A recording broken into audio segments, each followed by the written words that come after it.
통계적으로 보나 역사적으로 보나 정말 우리는 계급사회였다가 그것도 세계에서 굉장히 가난한 축에 드는 그렇죠. 농경 계급사회였다가 식민지를 맞았고 네.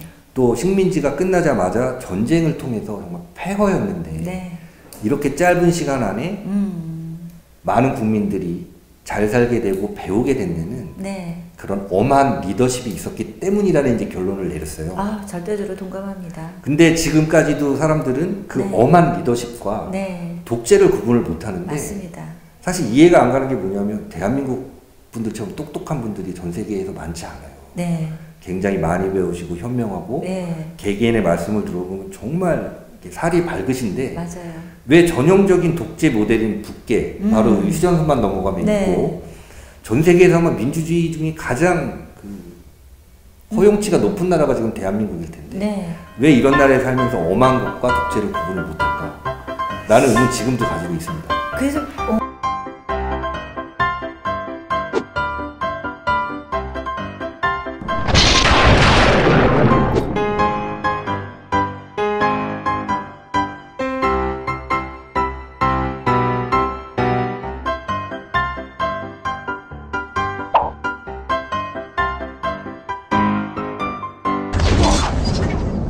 한 2주 만에 열은 것 같은데요. 오늘은 장호섭 예비역 수령님 모셨습니다. 예, 안녕하십니까. 안녕하세요. 네. 저는 수령님을 예. 전혀 모르다가 네, 그러니까 좀 최근에 굉장히 막 우리 우파 여러분들께 많이 이제 각광을 받고 이제 그 관심을 많이 받은 이안 방송에서 네네. 이제 그 안보 국가 안보에 관련해서 방송하신 걸 보고 뵙게 되는데요. 네. 어떻게 이 예비역 수령님으로 계시다가 이런 방송도 하시게 됐는지 먼저 소개를 좀 이렇게 좀 생활을 소개 좀 해주십시오. 그 먼저 네. 우리 이안 방송은 사실 고별 방송을 했어요. 그래서 이제 예, 제가 그걸 봤어요. 제가 출연하던 방송은 이제 끝났는데 아. 우리 교수님이 또 불러주셔서 놀래서 뛰어왔습니다.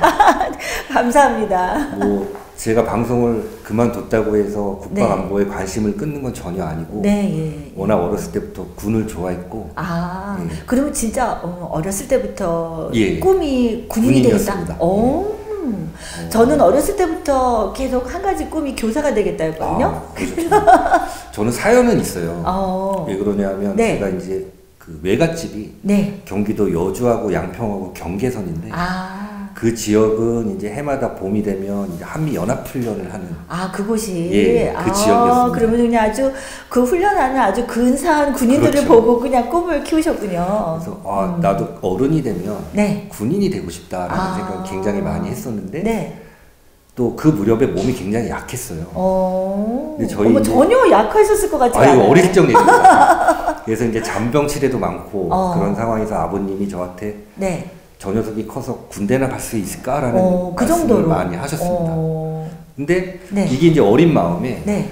야 내가 앞으로 인생을 살면서 정상인과 비정상인의 구분을 네. 군을 갈 수 있느냐 없느냐로 이제 놓게 됐던 것 같아요. 그래서 어린 시절부터 나는 어른이 되면 일단 군대부터 가야 된다는 그런 어떤 생각이 있었고 이게 청소년기에 접어들면서 네.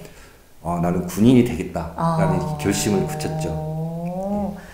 야, 그런데 그러면은 청소년 시기에 이미 이제 군인이 되겠다라고 이제 그 마음을 먹으셨으면 특별히 그 군인이 되기 위해서 이제 뭐 학교 그 진학이라든가 네네. 뭐 전공 선택이라든가 뭐 이런 거를 어떻게 특별히 그 계획에 따라 요즘에는 이제 하셨나요? 일반 대학에도 네. 군사학과도 있고 이제 군인이 되기 굉장히 좀 과정이 어려운 그런 세대가 됐어요. 그래요? 교수님 아시다시피 이제 네.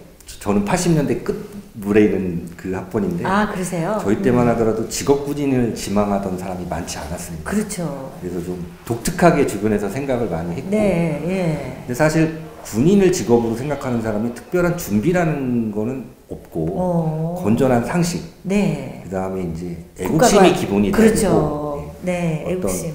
이런 대한민국의 자유민주주의 체제를 지키겠다. 그렇죠. 이런 거는 사실 좀 어렸을 때 아버님이 저는 실향민이셨거든요. 그래서 아버지의 영향이 좀 있었던 것 같습니다. 그래서 이제 학생이 된 이후에 이제 군인이 됐는데 네. 막상 군인이 되니까 네. 너무 힘든 거예요. 요즘에는 사실 뭐 이제 흔히 기압이라고 불리는 네. 가혹행 이런 것도 많이 없어졌고 그러는데 저희 세대가 이제 그런 끝물에 있었던 세대예요. 그렇구나. 그러니까 우리가 사실 6.25 전쟁 그러면 굉장히 과거의 역사의 하나라고 생각을 하고 있는데 이제 전쟁이 끝나고 이제 상당 기간은 많은 국민들이 이제 어떤 국계에 대한 증오심, 그다음에 이제 안보 위기에 대한 그 위기 의식들을 다 가지고 계셨었고 그 무렵에는 군인이 되는 사람들도 그런 생활을 하기 위해서는 이 정도 기압이나 뭐 무서운 분위기쯤은 받아들여야 된다. 사실 이제 이게 민주화 이전에 그런 얘기입니다. 네. 그러니까 민주화라는 그게 시작이 되면서부터 완전히 안보 의식이 해체가 되어버리고 예, 그렇습니다. 반공 교육이라는 게 아예 없어져 버렸죠. 그죠? 근데 한 가지 이제 일단 군인이 되시기 위해서 이제 뭐 좀 어렸을 때는 그 몸도 신체도 약하고 그랬었다고 하셨는데 그러면 특별히 이렇게 좀 그래도 군인이 되려면 애국심 그리고 확실한 이념, 국가관 이런 게 있어야 되지만 또 무엇보다 이렇게 신체 단련도 굉장히 중요한 부분이 있었을 것 같은데요. 사실은 제가 뭐 국민학교, 저는 초등학교를 나온 적이 없어서 우리 국민학교 시절에 이제 야구를 했었어요.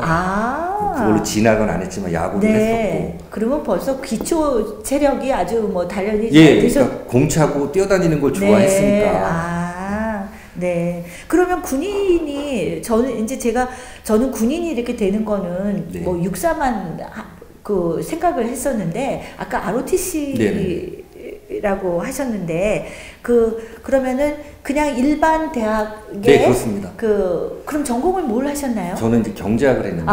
경제학을 하셨어요? 사실 제가 이제 그 사관학교 안 가고 그 ROTC를 하게 된 거는 제가 공부를 그렇게 잘하지 못했어요.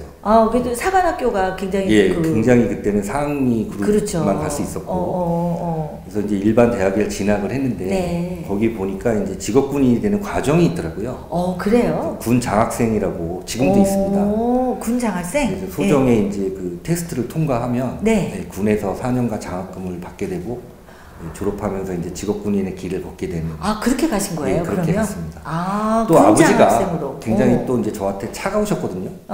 대학교 가면 등록금도 알아서 일찍부터 독립심을 키워주시더라고요. 차가운 게 아니라. 그때 다른 뭐 회사에 취직해보겠다 이런 생각을 한 적이 없었어요. 대학생 때도. 그러세요? 그래서 이제 80년대 끝자락이었지만 대모하는데 뭐 근처에도 가지도 않았고. 또 관심도 없었어요. 거의 좀 희귀종이셨는데요? 아닙니다. 그런 친구들이 의외로 많았어요. 그랬어요? 많았는데도 불구하고 그 친구들 지금 다 어디 숨어 있는지 모르겠습니다. 왜냐면은 저도 80 저는 이제 초반 때인데요. 초반이라기 아니라 중반 때인데요.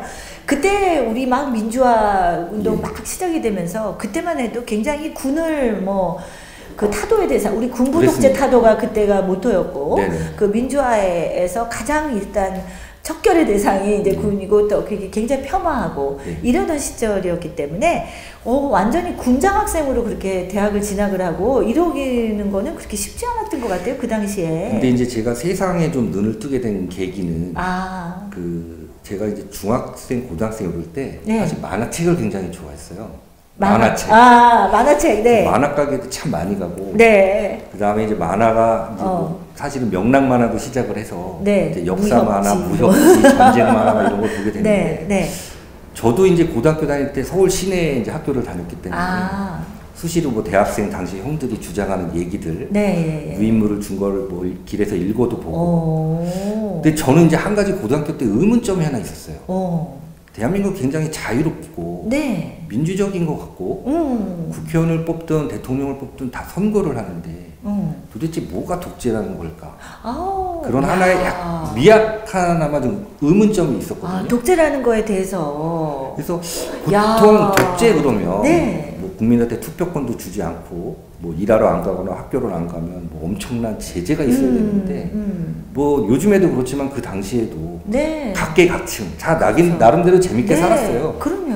뭐 공부에 흥미 없는 친구들은 그때도 유흥에 젖어 살았었고 뭐 여행 가고 싶으면 누구나 어디든지 갈 수 있었고 이런 사회인데 도대체 진짜 민주주의 사회는 뭘까라는 이제 미약한 의문이 가슴속에 있었습니다. 모든 것의 그 출발은 그런 의문을 가지는 그게 바로 이제 인식을 하는 거잖아요. 문제의식을 갖는 건데, 와, 대단한, 고등학교 때 그런 생각을, 와, 저는 대학에서 이렇게 막 독재 타도 막 이랬는데, 저는 아무 개념 없이 진짜 같이 독재 타도 이랬던 것 같아요. 그게 사실은 저희는 이제 국사 과목이 저희 때는 필수였기 때문에 그렇죠. 국사 과목을 배우다 보니까 이제 당시에 생각지도 않던 얘기 하나를 제가 듣게 됐어요, 선생님한테. 그러니까 그 당시만 하더라도 교수님 아시다시피 5.16 군사 쿠데타, 12.12 군사 쿠데타 이런 얘기들을 이제 많이 그렇죠. 본의 아니게 듣고 자랐는데 근대사 과목에서 5.16 혁명을 배우는 과정에서 저는 그 전까지는 박정희 대통령이 군사혁명을 통해서 대통령이 되신 걸로 알고 있었는데 선거를 했더라고요. 그 혁명 이후에 당시에 내각제였지만 대통령이었던 윤보선 후보하고 이제 이렇게 결어서 대통령이 됐다는 얘기를 듣고 좀 이제 제가 질문을 했었어요. 선생님한테. 아니 무슨 쿠데타가 성공하면 대통령이지 무슨 선거를 또 했느냐. 이게 그러면 쿠데타라고 할 수 있느냐. 와, 너무나 똑똑한 학생이다. 근데 이제 그런 질문을 하셨어요? 그런 질문을 하는데 이제 꿀밤이 돌아오는 그런 상황이었어요. 아니 그때도 벌써? 사실은 이제 그 어린 나이는 아니라고 봐요. 그렇죠. 고등학생 정도 되면 어떤 세상에 대한 원리라든가 이런 거를 이제 몸으로 이제 느끼기 시작할 때인데 여러 가지 그 세계사도 배웠고 국사를 배우면서 그 당시에 저는 정치외교 과목도 있었는데 있으셨어요?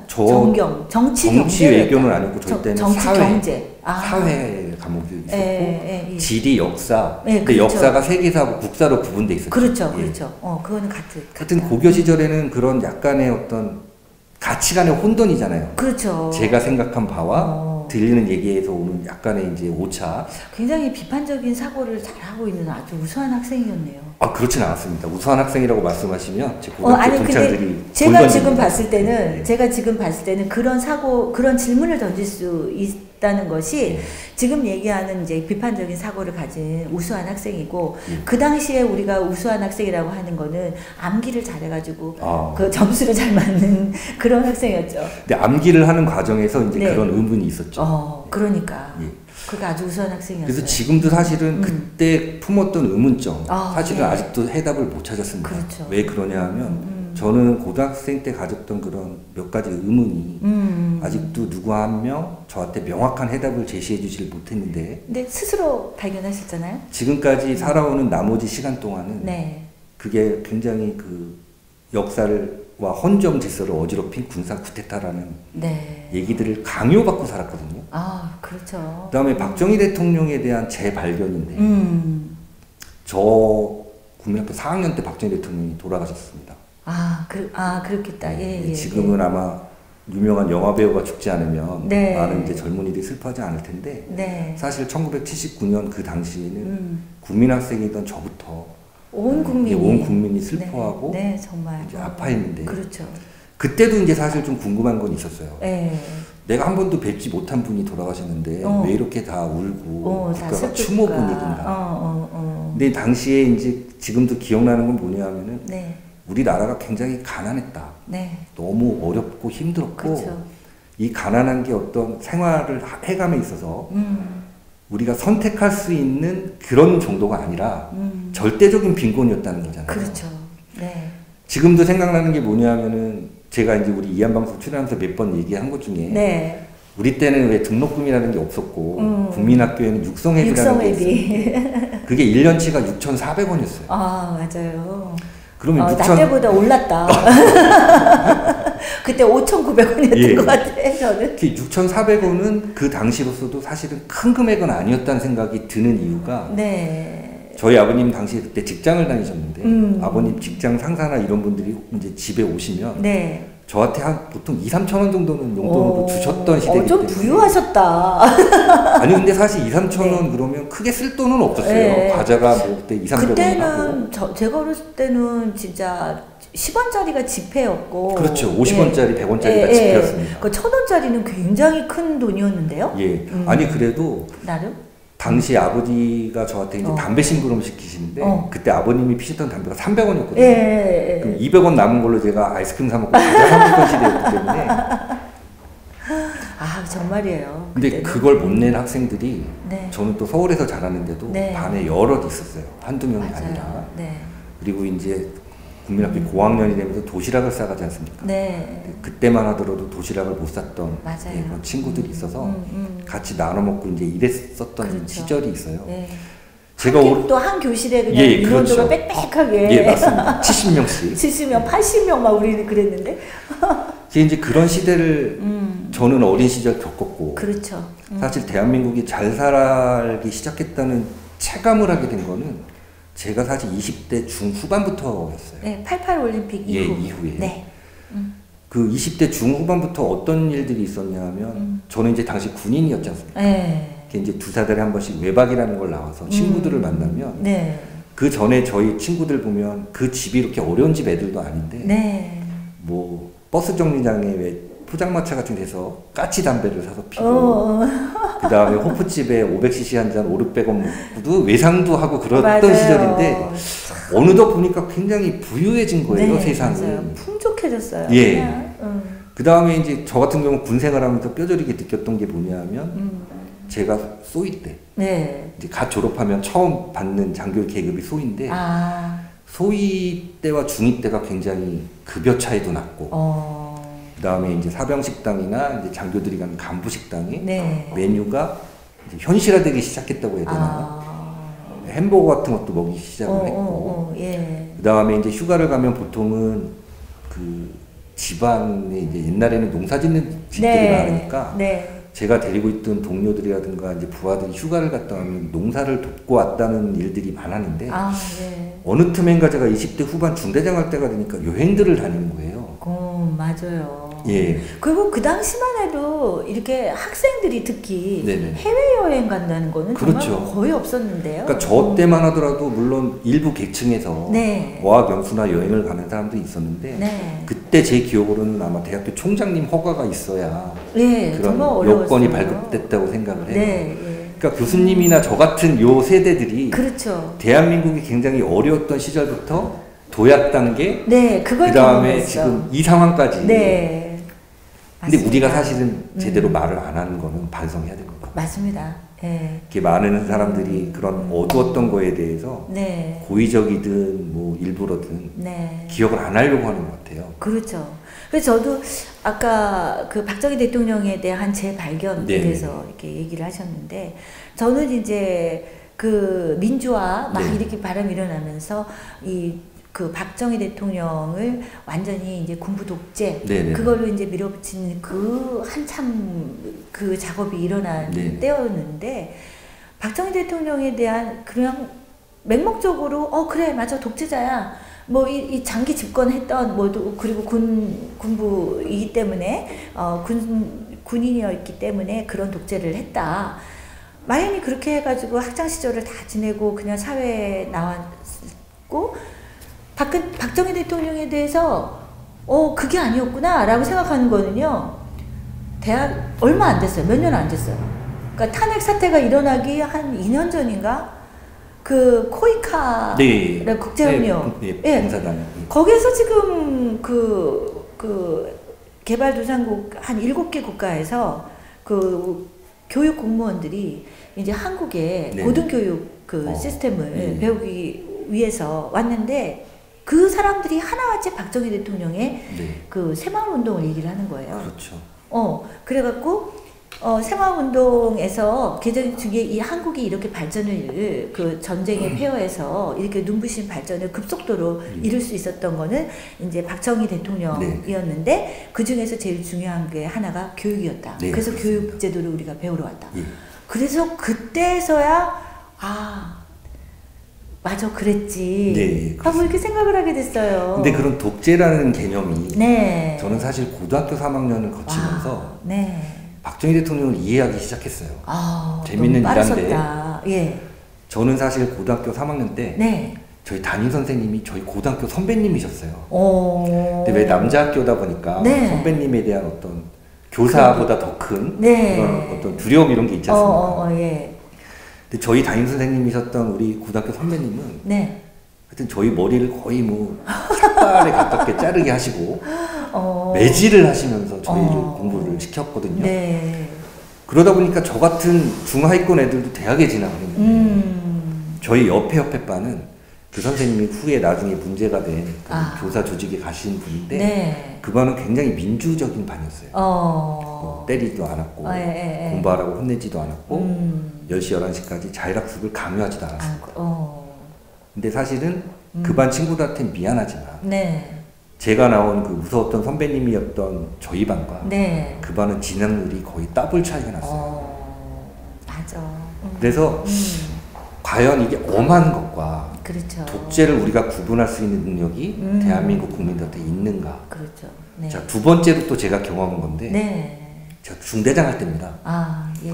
군에도 그래요. 이제 중대 단위로 보통 이제 활동을 하게 되고 그 다음에 군도 이제 그 성적을 매기거든요. 네. 뭐 태권도 사격, 그 다음에 주특기별로 훈련 성적에 따라서 우수한 부대는 휴가를 많이 보내게 되고 남들 일할 때 공차고 노는 일이 생깁니다. 예. 근데 저는 중대장 할 때 좀 지는 게 싫어서 좀 제가 중대원들을 좀 강하게 트레이닝을 했다고 그래야 되나요? 예. 근데 사실 아마 제가 중대장 했던 우리 연대에서 네. 병사들 휴가를 제일 많이 간 게 아마 저희 중대였을 거예요. 근데 아마 이 방송을 보는 군필자들이 이해하겠지만 군에서 휴가 가는 것만큼 기쁜 일이 없는 거예요. 그렇죠. 네. 그래서 제가 이제 30살 어간부터 엄한 것, 또 이제 결혼 종령기가 되니까 들려오는 얘기들이 주례 선생님이 그런 말씀 잘 하시잖아요. 뭐 이 신랑은, 이 신부는 엄한 가정에서 올바른 교육을 받았다. 예. 그렇죠. 그래서 제가 이제 30대 초반에 정립했던 게 뭐냐면, 우리 국민들이 통계적으로 보나 역사적으로 보나 정말 우리는 계급사회였다가 그것도 세계에서 굉장히 가난한 축에 드는 그렇죠. 농경 계급사회였다가 식민지를 맞았고 또 식민지가 끝나자마자 전쟁을 통해서 정말 폐허였는데 이렇게 짧은 시간 안에 많은 국민들이 잘 살게 되고 배우게 된 데는 그런 엄한 리더십이 있었기 때문이라는 이제 결론을 내렸어요. 절대적으로 동감합니다. 근데 지금까지도 사람들은 그 엄한 리더십과 독재를 구분을 못하는데 맞습니다. 사실 이해가 안 가는 게 뭐냐면 대한민국 분들처럼 똑똑한 분들이 전 세계에서 많지 않아요. 굉장히 많이 배우시고 현명하고 개개인의 말씀을 들어보면 정말 살이 밝으신데 맞아요. 왜 전형적인 독재 모델인 북계 바로 휴전선만 넘어가면 있고 전 세계에서 아마 민주주의 중에 가장 그 허용치가 높은 나라가 지금 대한민국일 텐데 왜 이런 나라에 살면서 엄한 것과 독재를 구분을 못할까? 라는 의문 지금도 가지고 있습니다. 그래서 이제 사실은 이제 저는 그게 우리가 특별히 우리나라가 이 미디어 이 미디어의 방송에 싹 선동이 너무 잘 되는 그래서 그렇죠. 제가 너무 놀란 게 소령님이 학창 시절에 그런 그 선생님한테 바로 내용을 듣고 스스로 의문을 가지고 그렇게 비판적인 질문을 할 수 있었다는 것이 굉장히 진짜 우수한 학생이었다라는 게 왜냐하면은 우리는 그런 비판적인 사고 교육을 못했어요. 그래서 이 미디어 방송에서 나오는 거를 무비판적으로 그대로 그냥 받아들이기 때문에 그래서 지금 그렇다고 생각하거든요. 그렇기 때문에 바로 지금 이 문재인 이 주사파 일당들은 먼저 이 탄핵이 가능했던 것도 먼저 이들이 언론을 손에 쥐었기 때문에 이게 가능했다고 보거든요. 근데 JTBS에서 그 조작 보도를 딱 했는데도 국민들이 전혀 비판적인 그 생각을 안 하고 와 휩쓸려가지고 이렇게 갔거든요. 그래서 그 비판적인 사고를 하실 수 있었다는 것이 정말 중요합니다. 이제 사실은 제일 그런 비판적인 사고라기보다도 전쟁을 겪은 부모님 밑에서 전쟁 때 얘기를 많이 듣고 자란 게 첫 번째 원인이기도 했고 두 번째는 뭐냐면 이제 제가 군 생활을 하면서 얻은 이게 사실은 저는 고급장교까지는 못 가봤기 때문에 소부대 리더십에 대해서 책보다는 이제 경험칙으로 깨달은 것들이 있지 않습니까? 근데 이제 제가 느낀 것들 중에서 그 굉장히 놀라운 것들은 지금 교수님께서 말씀하신 우리 대한민국 국민들의 일반적인 약점 중에 하나인 언론에 대한 맹신이에요. 그렇죠. 그러니까 어떤 사안이 생기면 내가 이 장단점을 판단을 하고 진위 여부를 판단을 할 생각을 하지 않습니다. 그죠. 그냥 이치를 조금만 따져보면 예. 아는데. 맞죠? 그러다 보니까 미디어 지금 이제 굉장히 포괄적인 개념이잖아요. 네. 뉴스를 포함한. 그렇죠. 그러니까 제가 나중에 군에서 전역을 하고 네. 다시 친구들과 사회에서 어울리게 됐을 때 놀란 것들이 뭐냐면 대한민국의 많은 남자들이 군필자임에도 불구하고 국방안보를 영화에서 배우고 그 다음에 어떤 의도적이든 의도적이지 않든 세계 정세를 뉴스를 보고 영화를 보고 판단하는 오류를 범하고 있다는 걸 제가 좀 알았어요. 네. 이게 사실은 어떤 계기로 처음에 이한방송 같은 국방안보 해설을 네. 하게 됐느냐. 네. 대한민국은 조금 잘못되어 있는 게 하나가 있어요. 우리나라는 지금 전쟁 중이다가 잠깐 휴전하고 있었잖아요. 그렇죠. 대다수 국민들이 그걸 몰랐다가 네. 이번에 이제 그 문재인 정권에서 추진했던 어떤 일련의 군 파괴 행위를 네. 유엔사에서 제재하는 걸 보고 이제 조금 자각들을 하기 시작을 하는데 이제서야 예. 대한민국은 상권 분립이 돼서는 안 되는 나라고 사권 분립이 돼야 돼요. 저는 그 생각을 하고 있습니다. 예. 군은 사실은 군인뿐만 아니라 이제 안보의 축이라고 하면 뭐 정보기관 같은 것도 사실 안보의 한 축 아닙니까? 그렇죠.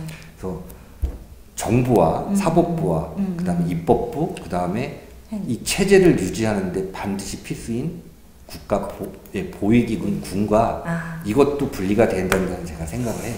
정말 중요한 지적이십니다. 지금 많은 분들이 이제 학문적으로 판단을 하면 정치적인 목적 달성을 주장을 하십니다. 네. 그렇죠. 네. 근데 이런 모든 것들이 이런 대한민국의 체제가 곤고하게 지켜졌을 때 우리가 맞습니다. 얻어낼 수 있고 싸워서 네. 이길 수 있는 거지. 그렇죠. 체제가 위기가 와서 체제가 무너지면 이거는 다 공허한 메아리인데. 맞습니다.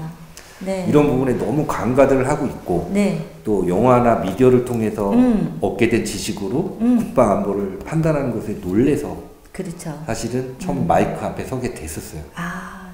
정말 저랑 좀 굉장히 좀 비슷한 예. 생각을 같이 가지고 계신데요. 지금 굉장히 중요한 게 지금 이 순간에도 예. 이게 우리는 사실상 이 정권, 좌우 정권의 전쟁이 아니라 그렇죠. 지금 체제가 전복된 맞습니다. 이 체제 전쟁인데 이거를 지금 정권 싸움을 지금 아직도 하고 있다는 말이죠. 그래서 지금 말씀하신 대로 저는 그게 좌익, 우익이라는 것은 이 왼쪽 날개, 오른쪽 날개 그러면은 새가 날아가는 이 머리, 몸통 방향은 자유민주주의라는 체제의 맞습니다. 중심이 공고히 서 있을 때 좌익과 우익이 서로 균형을 잡아가면서 이렇게 날아가는 것이지 지금은 바로 그 몸체가 흔들렸는데 지금 서로 좌냐 우냐 이렇게 싸우고 있을 게 아니라는 거죠. 그래서 지금 이게 체제 전쟁이고 박근혜 대통령에 대한 탄핵은 바로 그 체제가 전복된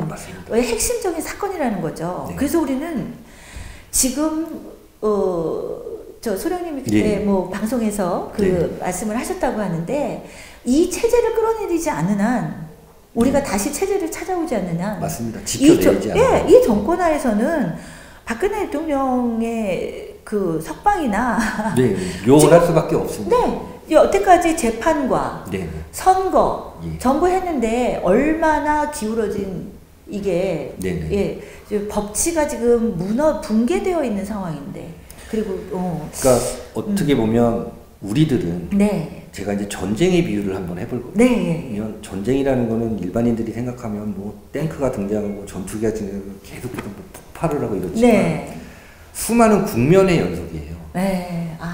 우리가 예를 들면 공격 능력을 총동원해서 공격을 해야 되는 국면이 있고 그 다음에 총동원해서 막아낼 방어하는 수비의 국면이 있고 적전에서 분열이 생기면 잠깐 힘을 빼는 거 기다리는 국면도 있고 그렇죠. 일부러 물러나는 경우도 있고 여러 가지 판단 요소에 의한 어떤 전술의 다변화가 그렇죠. 전쟁의 각 국면별로 이루어집니다. 근데 우리 진영은 사실은 이런 거를 고려하지 않고 이렇게 싸워본 적이 없이 국가가 그동안 많은 걸 해줬기 때문에 우리 국민들은 사실 싸우는 방법을 잘 몰랐어요. 그렇죠.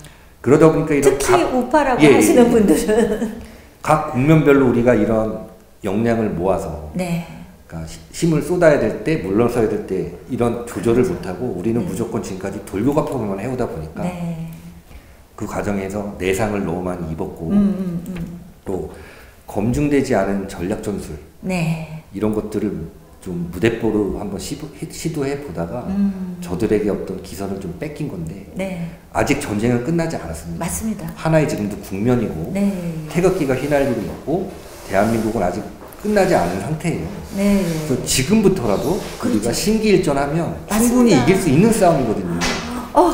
예. 소령님을 진작 만났어야 되는데. 근데 정말 제가 예.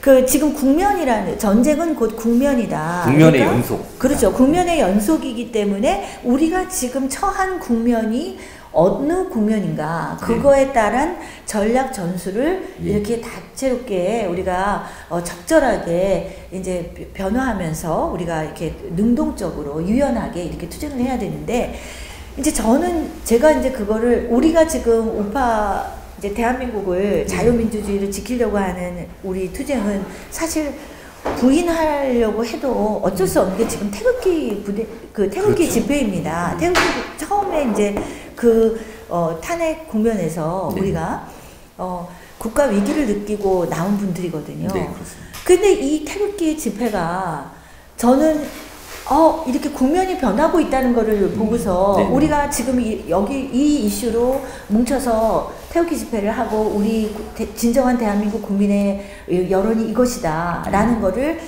이 국내 네. 국민들뿐만 아니라 지금 저는 세계에 알리는 것, 특히 우리 동맹국가 미국에 알리는 게 굉장히 중요하다고 생각했거든요. 그런데 부적절한 이 태극기 지도자들이 이 국면에 대한 적절한 전술 변화를 하지 않고 그냥 계속 돌격 앞으로 그것만 해왔다는 거죠. 그래서 그 과정에서 정말 저는 이 태극기가 많은 동력을 잃었고 사분오열되었는데요.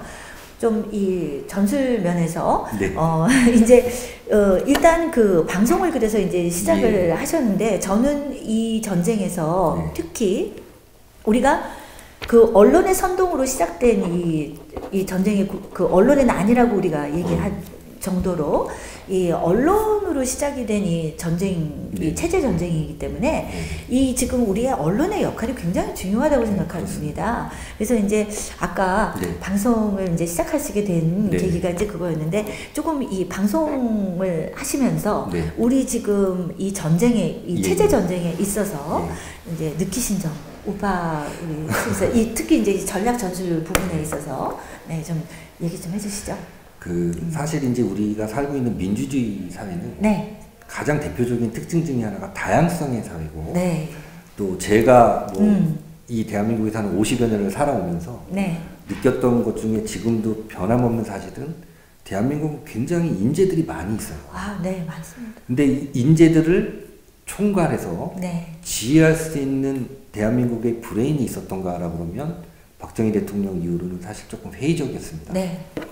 그런데 사실 좌측애들을 보면 드러나지 않는 지휘부에 의해서 일사불란하게 아까도 말씀드린 것처럼 물러날 땐 물러나고 아주 달려들 땐 죽자사자 달려드는 이런 각 국면별로 전술적 다변화를 보여줬었는데 우리 진영은 이렇게 훈련되지 못했다 보니까 지금까지 이런 우도 범했었고 또 분열 아닌 분열의 국면도 겪었다고 저는 봐요. 진행 중입니다. 근데 저는 이걸 부정적으로 생각하지 않습니다. 저도 처음에 절망하고 막 그랬었는데 우리가 사실은 그동안은 미국이라는 세계의 어떤 힘에 의해서 독립이 됐었고 또 북괴가 쳐들어온 6.25 전쟁도 유엔이라는 전 세계가 도와줘서 우리가 극복을 했고 지금까지 어떻게 보면 우리는 우리 힘으로 하나 개척해야 되지 못하고 또 어떤 이 체제도 국민들이 알아서 그냥 학교에서 배운 대로 공부하고 일만 하면 자동으로 지켜졌었지 우리가 뭘 하나 해본 적이 없었던 것에 대한 벌이라고 생각을 해요. 근데 이런 어떤 탄핵 사태로 촉발된 이런 2년간의 국방안보 체제 위기를 겪으면서 저는 우리 국민들이 지난 70년 동안 배우고 살아온 길보다 더 많은 공부가 됐다고 생각합니다. 맞습니다. 그러면 이제부터가 이제 중요한데 저는 이 이한방송을 제가 6개월 동안 하다가 이제 그만뒀다고 이제 말씀을 드리면서 사실 6개월. 지난 인생 살아온 것보다 더 많은 공부를 했어요. 왜 그러냐면 제가 이제 군대 얘기를 좋아하니까 군대를 이제 비유해서 말씀을 드릴게요. 이제 적과 싸우려면 적의 능력을 알고 나를 알아야 된다는 건 그렇죠. 다 아시잖아요. 근데 근데 뭘 알아야 되냐면 네. 현재 처한 상황, 네. 나의 역량, 그렇죠. 적의 역량. 그럼 나의 역량은 내가 쌓을 수 있는 자산은 뭐고 이 자산이 어느 정도 유효한가. 그렇죠. 이런 것들이 이제 우리가 정확히 판단이 돼야 정확한 싸움을 할 수가 있었는데 네. 우리는 지금까지 모든 것을 국가가 해줬다 보니까 우리는 네. 어떤 나쁜 습관이 있었냐면 우리가 봤을 때 스펙이 근사한 사람이 얘기를 하면 그 말을 진짠 줄 알고 따릅니다. 맞습니다. 그러다 보니까 우리는 이슈 위주로 자기가 할 수 있는 분야에서 자기가 할 수 있는 싸움을 했어야 되는데 어떤 위인이 나타나기를 기다렸다가 저 사람이 실제 위인인지 아닌지는 모릅니다. 그런데 내 판단에 저 사람이 위인 같으면 네. 저 사람이 시키는 대로 무조건 해야 된다. 네. 맹목적으로. 네. 거기서 우리는 결정적인 우를 범했는데 네. 맞습니다. 그래서 제가 이제 그 작은 인터넷 방송을 시작을 하면서 네. 제가 주창했던 얘기들이 있어요. 네. 우리 인물 위주로 모이지 말고 이슈 위주로 자기가 할 수 있는 범위에서 싸우자. 네. 아니 저기 소룡님하고 저하고 그 왜 진작 못 만났죠? 그 똑같은 소리를 하고 있었는데. 또 제가 그 진행했던 방송은 네. 좀 특별했던 게 뭐냐면 전화를 받아서 네. 일반 국민들의 목소리, 걱정을 이제 들어주는 그런 코너였었는데 네네. 제가 그 방송을 하면서 한 2달 정도가 지난 후에 느낀 게 뭐냐면 전 국민의 역량이 우리나라 인구가 5천만이라면 역량은 5천만 가지의 역량이 있는 거잖아요. 네. 근데 대다수의 애국심을 가진 국민들이 너무나 걱정하는 마음에 네. 자신들이 할 수 없는 그런 꿈을 꿉니다. 아. 근데 이게 현실 세계에서 이루어지지 못하잖아요. 그러니까 네. 바로 좌절하세요. 네. 그래서 제가 그 인터넷 방송을 하면서 느낀 가장 큰 거는 왜 내가 할 수 없는 그런 상상을 하다가 좌절을 할까? 내가 할 수 있는 여러 가지 일을 하다 보면 역량이 하나씩 올라가고 그런 각계각층의 역량이 모이면 이게 바로 대한민국 체제를 지킬 수 그렇죠. 있는데 네. 우리는 그동안 이러한 오판을 해온 게 아닌가라는 생각을 해서 네. 또 그 많은 분들이 또 정당 얘기를 많이 하셨어요. 네. 이한방송에. 네. 근데 이한방송은 제가 진행했던 이한방송은 국방안보를 다루는 방송인데 정당 얘기를 하시잖아요. 정당. 아직도 많은 분들이 네, 정당을 통해 더 네.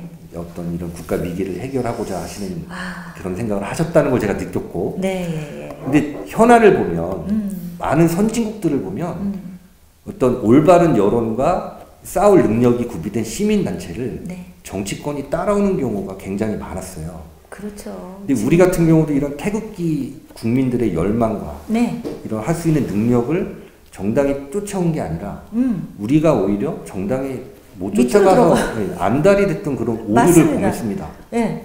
지금도 그러고 있는 거죠. 그 제가 본 대한민국의 정치인들은 네. 심지어는 자기 당의 당수가 대통령이 되는 거에도 관심이 없었던 사람들이에요. 자신이 오로지 다음번에 공천을 받느냐 못 받느냐. 그렇죠. 자기가 여당이든 야당이든 이 의원직을 유지할 수 있느냐 없느냐. 그렇죠. 물론 다 본 건 아니기 때문에 네. 하지만 제가 봤던 그런 여러 실망감을 극복할 수 있는 방법은 우리가 할 수 있는 진영. 그러니까 사실 지금 태극기 집회도 많은 분들이 통합을 얘기하시잖아요. 네. 저는 사실 통합하는데 부정적이에요. 네. 왜 그러냐면 첫 번째는 통합을 한다는 거는 우리의 염원이지 네. 현실 세계는 불가능해요. 불가능해요. 왜 불가능한지 아실까요? 각자의 그런 권력의 우리는 제가 볼 때 너무나 민주주의적인 교육을 받고 자신의 목소리를 내는데 익숙해져 있기 때문에 네. 일사불란한 지휘 체계를 따를 수가 없는 그런 우리 환경이에요. 두 번째는 뭐냐면 우리 태극기 세력의 요구 사항도 굉장히 다양하잖아요. 그렇죠. 최소한 이제 뭐 국가 안보부터 체제 보전, 그다음에 뭐 우리 대통령 석방이라든가 여러 가지 정치적 목소리가 있는데 이거를 한 집단이 모여서 낸다는 거는 사실 이런 자유민주주의 시장경제 체제에서 자란 사람들이 할 수 없는 일이에요. 제가 볼 때는. 근데 다만 뭐냐면 지금 국면은 네. 여러분들도 뉴스라든가 외신 잘 보셔서 아시겠지만 우리 대한민국을 적화통일을 하려는 저 악의 무리인 북계를 그렇죠. 미국을 위시한 국제사회가 지금 딱 목을 잡아놓고 그 비핵화로 가는 또 네. 정상적인 국가로 가는 과정이기 때문에 우리 국민들은 사실은 이런 국면에서는 그런 어떤 북계 문제보다도 이런 대한민국을 지켜내는데 그렇죠. 네. 이제 혼신을 기울이셔야 되는데 네. 다만 지금까지는 저들의 해외에 비친 대한민국의 모습이 굉장히 어떤 좀 구시대적인 뭐 민족주의라든가 예. 이런 감정에 치우쳤던 면이 있었기 때문에 지금 뭐 여러 곳에서 열리는 태극기 집회 굉장히 저는 긍정적으로 보고 있어요. 네. 다만 얼마나 많은 분들이 이 집회에 나와 주셔서 그 해외라든가 다른 분들이 봤을 때 국민들이 대한민국과 한미동맹 소중히 생각하는 분들이 많다는 걸 보여준다고 그렇죠. 생각을 하고 또 하나의 단점은 뭐냐면 만약에 지금 통합이 됐을 때 네. 쟤네들도 지금 독이 올라 있는 상황이잖아요. 종북 세력들도. 네. 이럴 때는 우리가 한데 뭉쳐 있으면 깨어질 수 있는 얘네들이 공작을 할 가능성이 있어요. 그래서 우리가 왜 군에서도 방어작전을 하거나 공격작전을 할 때 축차적이라는 말을 써요. 내가 병력이 10명 있다고 10명을 다 앞으로 나가지 않습니다. 뭐 4명을 앞에 쓰고 네. 뭐 양쪽에 2명씩 쓰고 이런 어떤 전력 분배를 해서 공격작전을 하듯이 네. 우리는 지금 그런 아이디어를 낼 때라고 생각을 해요.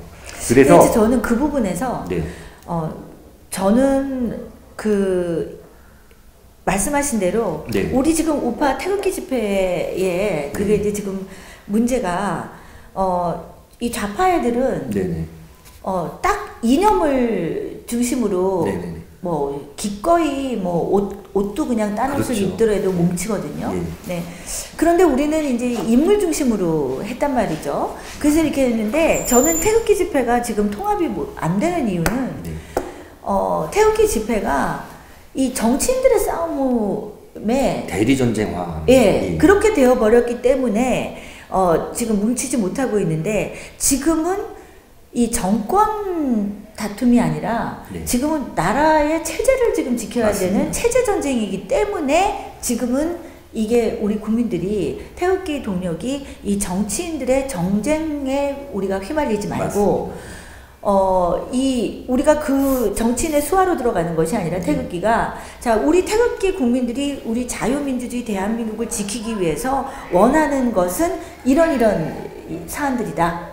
네. 네. 그러면은 그걸 국회의원들이 우리 태극기의 그 표를 얻어가려면 네. 그걸 이행하는 사람들을 당을 막론하고 지지를 해준다 이렇게 돼야 되는데 네. 지금은 아까 소령님이 말씀하신 대로 이 사람이다 이러니까 지금 태극기가 이게 분열되고 있거든요. 사실 박근혜 대통령 탄핵을 네. 불러왔던 그 대규모 촛불 시위 때부터 네. 지금까지 네. 많은 국민들이 열명했던 여러 명의 인원들이 있었잖아요. 네. 처음에는 이 사람이다. 네. 사실 우리가 부끄러워야 될 점이에요. 그렇죠. 그때 만약에 대한민국 하나만을 외치고 갔으면 맞습니다. 지금까지도 네. 부끄럽지 않을 텐데 네. 우리가 사실 저 사람이다 하다 지금까지 온 거 아닙니까? 네. 그래서 앞으로는 저는 그래요. 물론 이건 제 소망인데 네. 우리가 인물 위주로 모이지 말고 이슈 위주로 맞습니다. 모일 수 있는 곳에 가서 싸우면 네. 그게 크나큰 하나의 전투가 돼서 그렇죠. 이 큰 전쟁을 이길 수 있는 겁니다. 그렇죠. 사소한 전투 하나도 이기지 못하면서 전쟁을 이긴다는 건 불가능한 얘기예요. 맞습니다.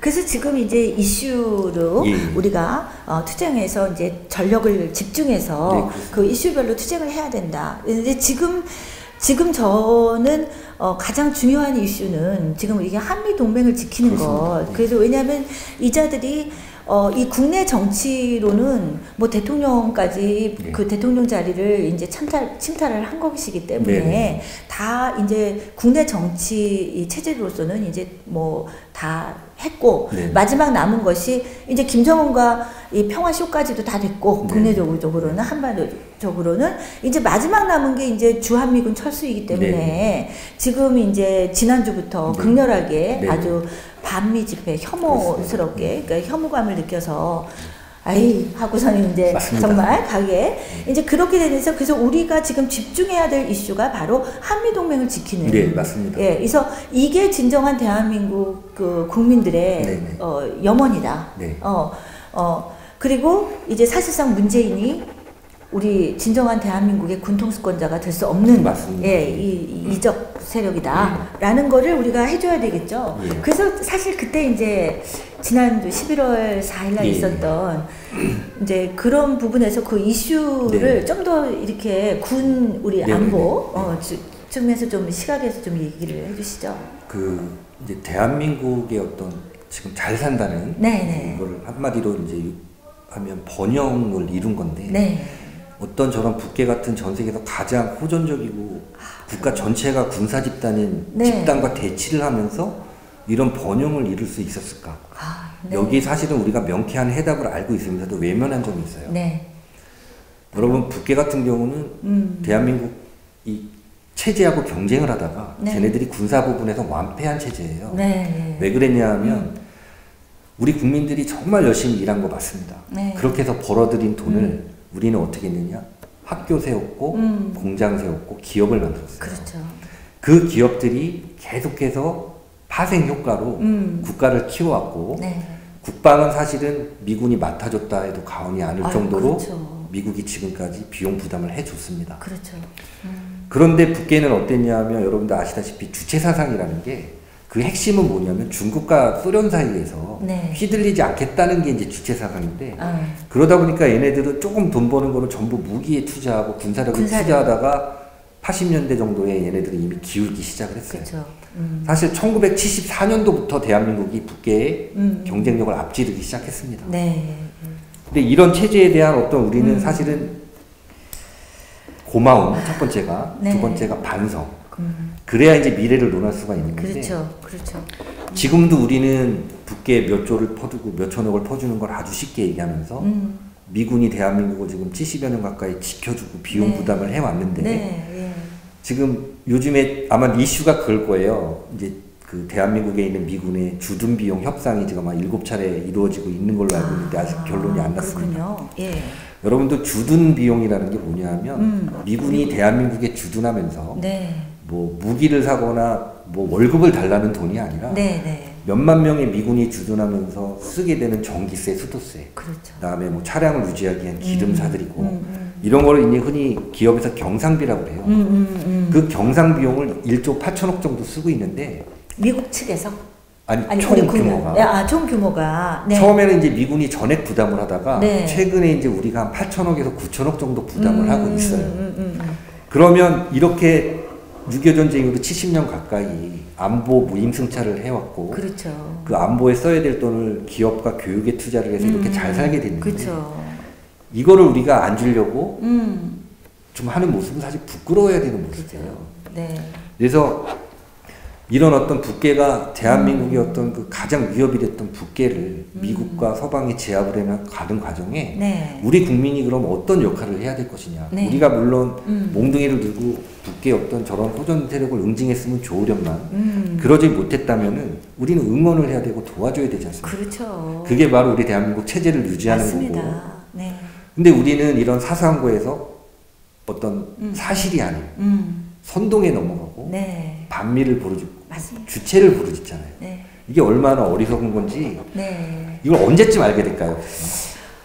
지금 이제 이 사태를 겪으면서 좀 국민들이 깨어나게 되지 않아, 좀 서서히 조금씩인데 제가 봤을 때는 우리 태극기를 든 이 일부 우파 국민들은 이제 이 사실을 깨달았는데 제가 이제 가장 큰 예인데요. 저는 이제 그 민주화 세대 네, 이렇게 네. 하면서 저도 그런 생각을 했었어요. 네, 네. 그 미국이 이 국방을 이렇게 사실상에 네. 거의 다 책임져 주고 있기 때문에 이런 번영을 이룰 수 있었는데 네. 지금 이 주사파 이 종북 세력들이 이 세뇌를 시킨 게 네. 뭐냐면은 그 미국이 자기네들 무기 장사하려고 이 남북 간의 긴장을 계속 이렇게 유지하고 여기 이 한국에 주둔하고 있으면서 무기 장사한다.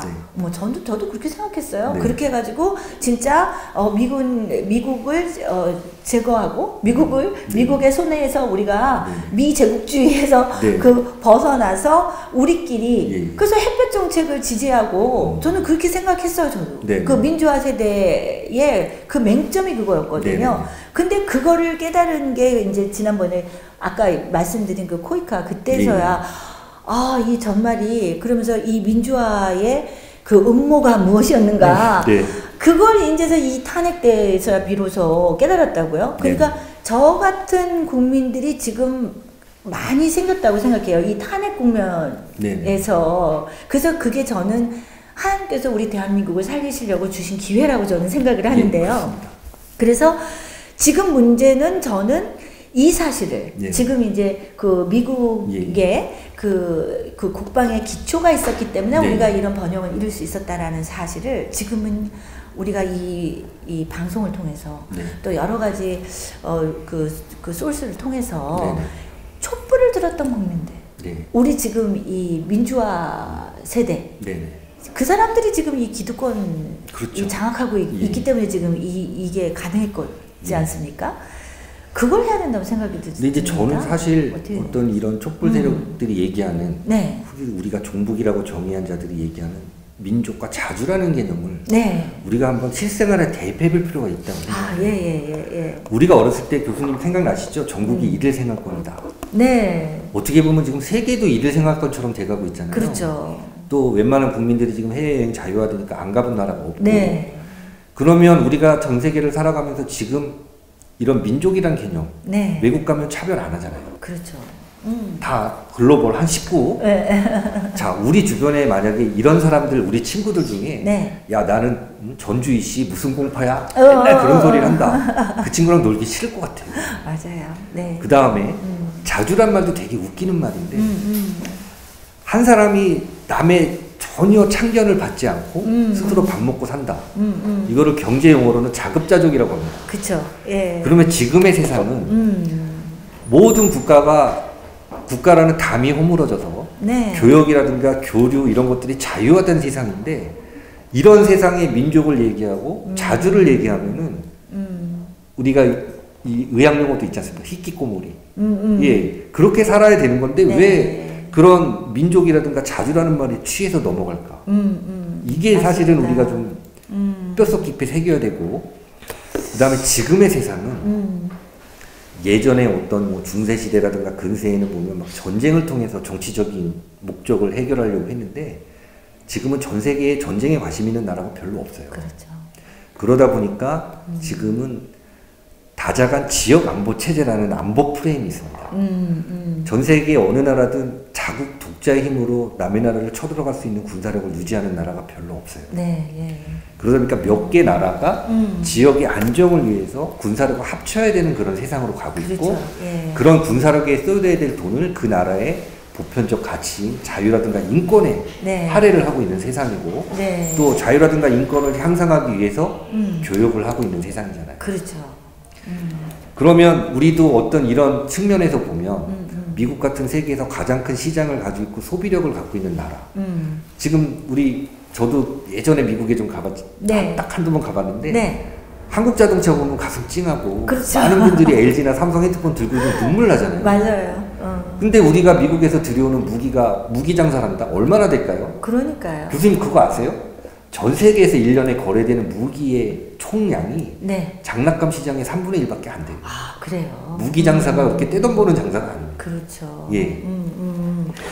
그러니까 우리는 이런 현실을 모르고 그렇죠. 그저 남이 그냥 그 자극적인 얘기에 넘어가서 민족을 말하고 자주를 말하고 무기 장사를 말하는 거예요. 그렇죠. 그러니까 저는 그런 생각이 듭니다. 이제 우리가 이제 처음 시작할 때 우리가 화두를 던진 이제 방송, 네. 이제 언론의 선동에 의해서 이렇게 저기가 했는데 사실 우리가 왜 이런 민족 자주 뭐 이런 말에 현혹이 되어서 이렇게 왔느냐. 네. 지금 거기에 아직도 매몰돼서 깨어나지 못하고 있는데 사실은 이게 바로 이자들의 그 용어 혼란 전술. 예. 이게 핵심이지 않습니까? 네, 그래서 이 용어 혼란 전술에서 우리 용어를 가지고 우리를 의식을 세뇌시켰거든요. 그렇죠. 매체를 통해서. 네네. 네. 그래서 지금 우리 이 체제 수호 전쟁에서 우리가 처해 있는 국면은 지금 미국 우리 한미 동맹의 그 관계 그리고 자주국방이라는 그 개념 이거에 대해서 정말 명철한 의식이 필요합니다. 그래서 지금 우리 소령님이 잘 말씀해 주셨는데요. 그래서 우리가 지금 한미 동맹이 굳건한 한미 동맹을 강화 기반 아래 이 체제를 지켜내야 되는데 그거는 군에서 하는 일이지만 우리 일반 특히 이제 체제를 수호를 위해서 태극기를 들고 나온 국민들 차원에서 할 일은 이제 그 미군에게 어떻게 해야 된다고 생각하십니까? 사실은 그게 우리가 평화로울 때는 네. 국가의 경계 근무를 하는 건 군대가 하지만 네. 국가가 난 위기에 처하면 우리 모두가 군인입니다. 그렇죠. 우리가 대표적으로 잘 알고 있는 그 안중근 의사, 네. 그분은 정규 군사교육을 받은 분이 아니셨잖아요. 네, 네. 그분 스스로가 군인 정신이 있으셔서 네. 그런 일들을 해오신 거거든요. 네. 이럴 때는 군복 입은 군인도 중요하지만 이런 체제를 지켜내겠다는 우리 개개인의 상무 호국 정신이 굉장히 그렇죠. 중요해요. 네, 맞습니다. 총은 군인들이 들었지만 지금은 그런 총이나 대포를 쏘는 전쟁이 아니라 네. 체제의 어떤 우월성을 가지고 하는 네. 어떤 심리적인 우월성을 달성하지 않으면 네. 적에게 이길 수 없는 그런 상황입니다. 맞습니다. 네. 우리는 굉장히 좋은 자산과 인프라, 그 다음에 뛰어난 인물들을 가지고 네. 있으면서도 번번이 빌렸어요. 네. 맞습니다. 이걸 극복해야 되는 게 앞으로 과제고, 네. 또 우리가 이제 미국에 사실은 저것도 친미 아니야 뭐 이렇게 얘기를 할 수가 있는데, 예를 들어서 지금 대한민국에서 교육을 가장 많이 하고 있는 게 미국이고, 네. 또 지금 대한민국의 교육계, 굉장히 미국 가서 배우신 분들이 지금 이 세상을 만드셨기 때문에 그렇죠. 우리가 관심을 가질 수밖에 없는 거예요. 우리가 사대주의가 아니라. 그렇죠. 또 6.25 전쟁 이후에 한미 관계를 보면 이거는 정말 뭐 집안 사람 봐주듯이 그렇게 해왔지. 네. 우리는 사실 미국한테 할 말이 없는, 네, 일방적으로 이렇게 수혜를 많이 받았어요. 네. 근데 그거를 공짜는 그렇게 말해요. 뭐 한반도의 지형적 뭐 네. 이점 때문에, 네. 지형적 이점 때문에 그렇게 한나라를 목숨 걸고 지켜주진 않습니다. 네. 옆집 자리터가 좋다고 해서 내가 그 집 가서 그렇죠. 목숨 걸고 지켜주지 않잖아요. 네.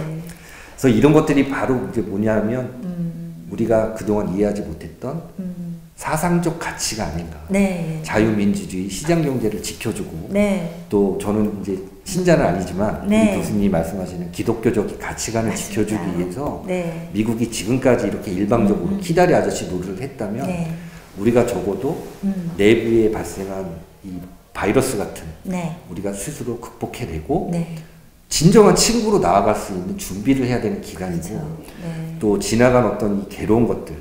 저는 사실 이 문재인 정권을 보면서 네. 화가 나고 저도 막 울분에 떨면서도 얘네들이 이렇게 빠른 시간 내에 본색을 드러냈기 때문에 우리 싸울 명분이 확실해졌고, 그렇죠. 적이 드러났다고 저는 생각을 하거든요. 네. 예. 이 기회를 놓치면 안 됩니다. 맞습니다. 지금 우리에게 남아있는 지금 어찌 보면 마지막 기회라고 저는 예, 생각이 드는데요. 이 체제 전쟁의 정말 최후 전선에서 네네. 우리의 지금 한미 동맹을 그 굳건하게 예. 하고 같이 이제 미국과 협력해서 이 체제를 수호해 내려면은 우리 이제 국민들 차원에서는 예. 이제 이 저쪽 편에서 우리의 적들이 아주 극렬한 혐오스러운 반미 집회를 네네. 하는 거에서 우리는 맞불 집회를 당연히 그렇게 해야 되죠. 그래서 지난번에 이제 소령님께서 사실 그 이한 방송 네. 그 고별 방송에서 제가 네네. 그걸 보면서 그때 이제 네. 그 성조기 훼손 네. 사건을 언급하시면서 그 평택 예. 집회에 우리 많이 예. 참여하셔서 우리 진정한 대한민국 국민의 그 목소리를 이제 지금 외쳐주셔야 된다. 그래서 저 막 긴급 갔거든요. 정작 그러고 저는 많이 참가를 못했습니다. 아니 그때 이제 하루 했는데 저도 이제 그 목요일 금요일 이틀만 갖고 못 갔는데 지금 이제 제가 그래서 제가 사실은 이제 서청대에서 네네. 우리 서울구치소 앞에서 네네네. 예, 아까도 말씀하셨지만 우리 기독교 정신 제가 이제 그 생각을 했어요. 우리 미국과는 군사 동맹의 관계이기도 하지만 어쩌면 그거보다 더 강력한 뿌리는 네. 그리스도 형제 국가라고 네. 생각하거든요. 네. 이승만 대통령이 우리 네. 기독교 정신의 바탕으로 대한민국을 세우셨고 그리고 미국 선교사 분들이 이 대한민국의 기초를 그렇죠. 마련하는데 아주 그 가장 핵심적인 역할을 해주신 교육 체계라든가 의료 체계 그렇죠. 같은 경우.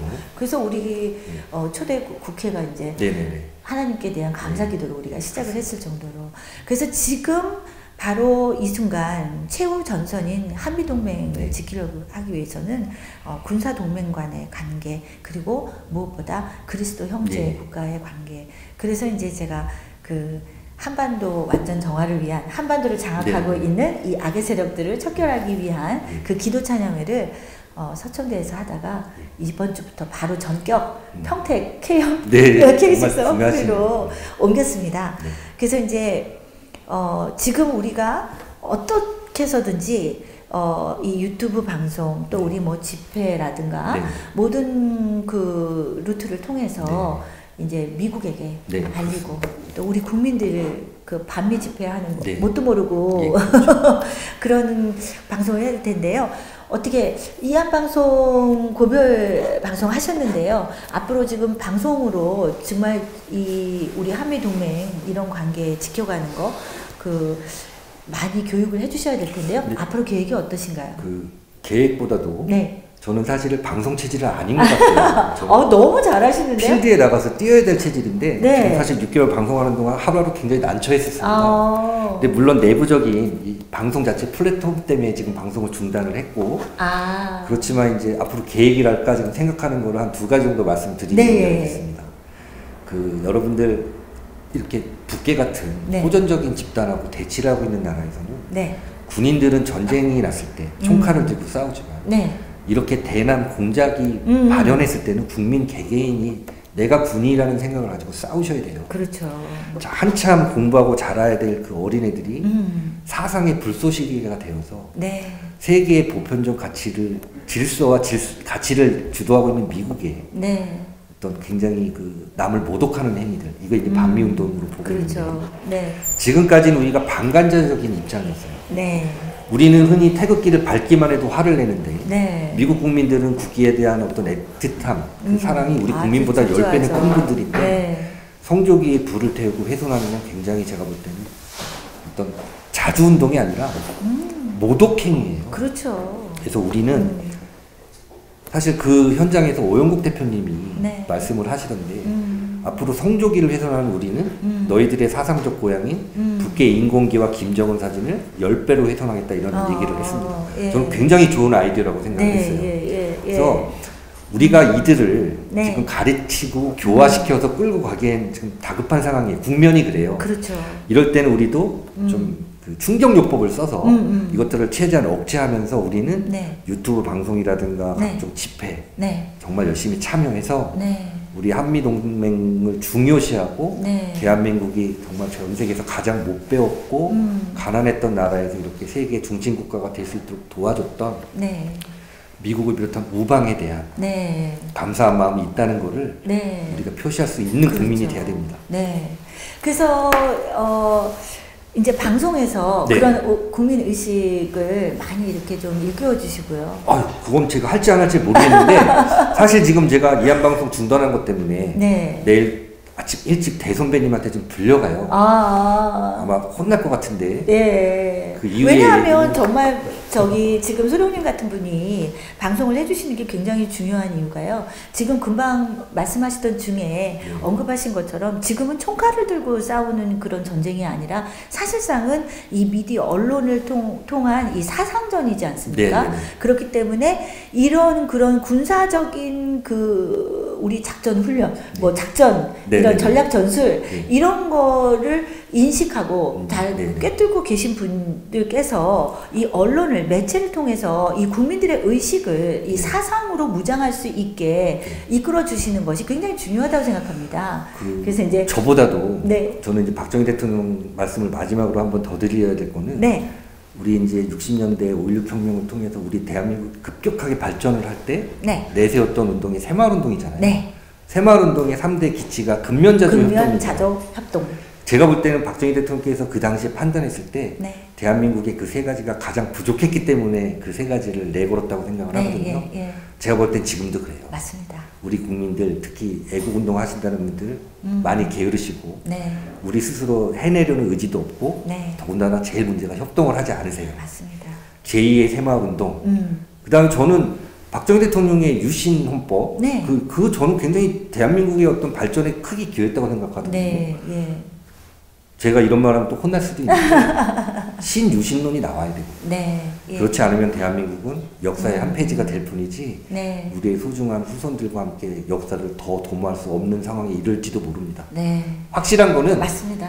전 세계 어느 국가나 기업이 영원하진 않았어요. 맞습니다. 지금 소룡님의 마지막 그 마무리 말씀을 지금 들으면서 새삼스럽게 우리 이 대한민국의 지금 이런 번영을 이룰 수 있게 해주시는 우리 대통령은 건국 대통령 이승만 대통령이 한미 그 상호 방위 조약의 기초를 마련하셨고, 그리고 그리스도교 정신, 그리고 그걸 이어받은 이 박정희 대통령께서 바로 새마을운동 정신, 이게 있었기 때문에 우리가 지금 이 정도에 올 수 있었는데, 그 바로 이승만 대통령의 정신과 박정희 대통령의 그 정신이 무너져 버렸다는 말이죠. 지금 새삼 박정희 대통령은 군인이셨자 교육자이셨습니다. 지금 우리가 이 대한민국의 체제 수호를 위한 그 지도자, 진정한 리더십을 갖춘 그 지도자라면은 바로 그 확실한 국방, 이 이념을 가지고 국방을 책임질 수 있는 그런 군인 정신과 교육자 정신을 갖춘 그런 지도자가 필요하지 않을까, 갑자기 좀 생각이 들었습니다. 그 한 세대에 한 국가에 두세 명의 영웅은 나오지 않는다고 합니다. 하느님께서 그렇게 크게 선물을 주지 않습니다. 우리는 지금 사는 세대에 이미 이승만 대통령이라든가 박정희 대통령이라는 큰 위인이 나졌어요.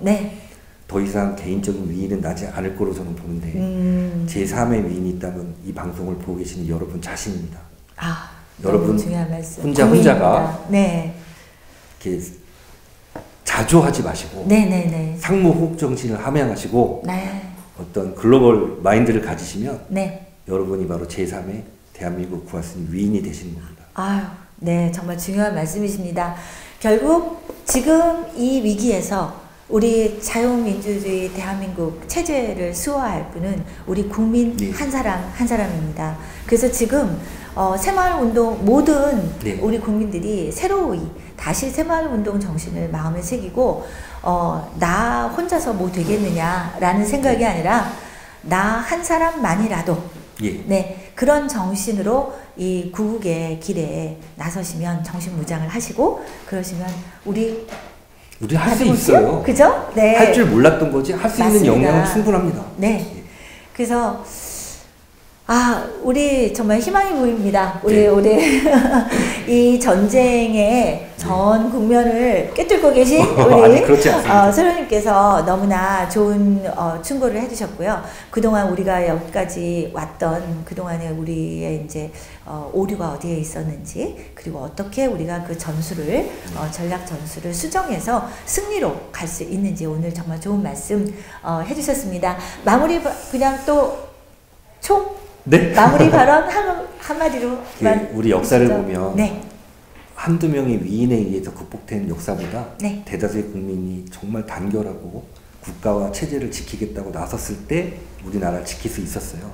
지금 무엇보다 중요한, 아까도 말씀드렸지만 상무호국정신, 그 다음에 미국을 위시로 한 서방 국가들과 대한민국 어깨를 나란히 했다는 자부심, 계속 지켜가려는 의지가 있어야 되고, 이 의지는 어떤 개인에 의해서 이루어지는 게 아니라 우리 개개인이 나섰을 때 이루어진다는 점 마지막으로 드리고 싶습니다. 그래서 이 정신을 가지고 우리가 근면 자조, 무엇보다 협동. 그래서 근면 자조 협동의 정신으로 지금 우리 최후의 전선 한미동맹을 지키기 위해서 몇 가지 안내 말씀드리겠습니다. K6 그 평택 캠퍼 프리 거기에서 매주 일요일 한미동맹 그리고 땡큐 아메리카 하는 집회가 있습니다. 거기에 2시부터 5시까지 정말 지난 겨울부터 끊임없이 꾸준히 해오시던 집회에 제가 했던 시크 콘서트 기도 찬양팀이 조인을 합니다. 그래서 많이 참여해 주시고, 직접 오지 못하시는 분들은 항상 유튜브를 통해서 우리 같이 기도 찬양하시는 거 정말 그게 협동입니다. 그것도 되게 중요하고요.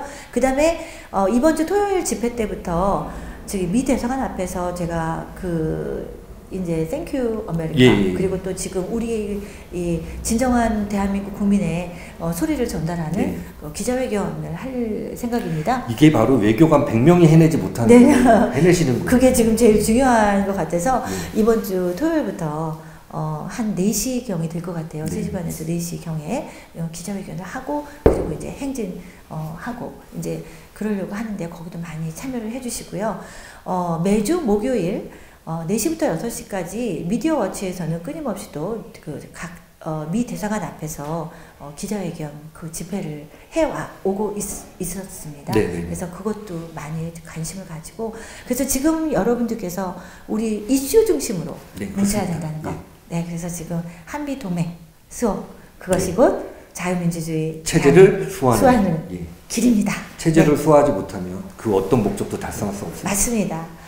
오늘 너무나 중요한 말씀 네. 해주셔서 너무 감사하고요. 또 다시 시작하실 이한 방송 기대하고 시작하지 않을 거는 저는 아직 확실히 모르겠고요. 하지만 어떤 교수님께서 말씀하신 네. 그런 애국의 현장에는 네. 꼭 현장에 참여하도록 하겠습니다. 감사합니다. 네, 그럼 우리 오늘 시청해주신 많은 우리 여러분 애국 활동 여러분들 현장에서 또 뵙고 또 방송에서도 또 뵙기를 원합니다.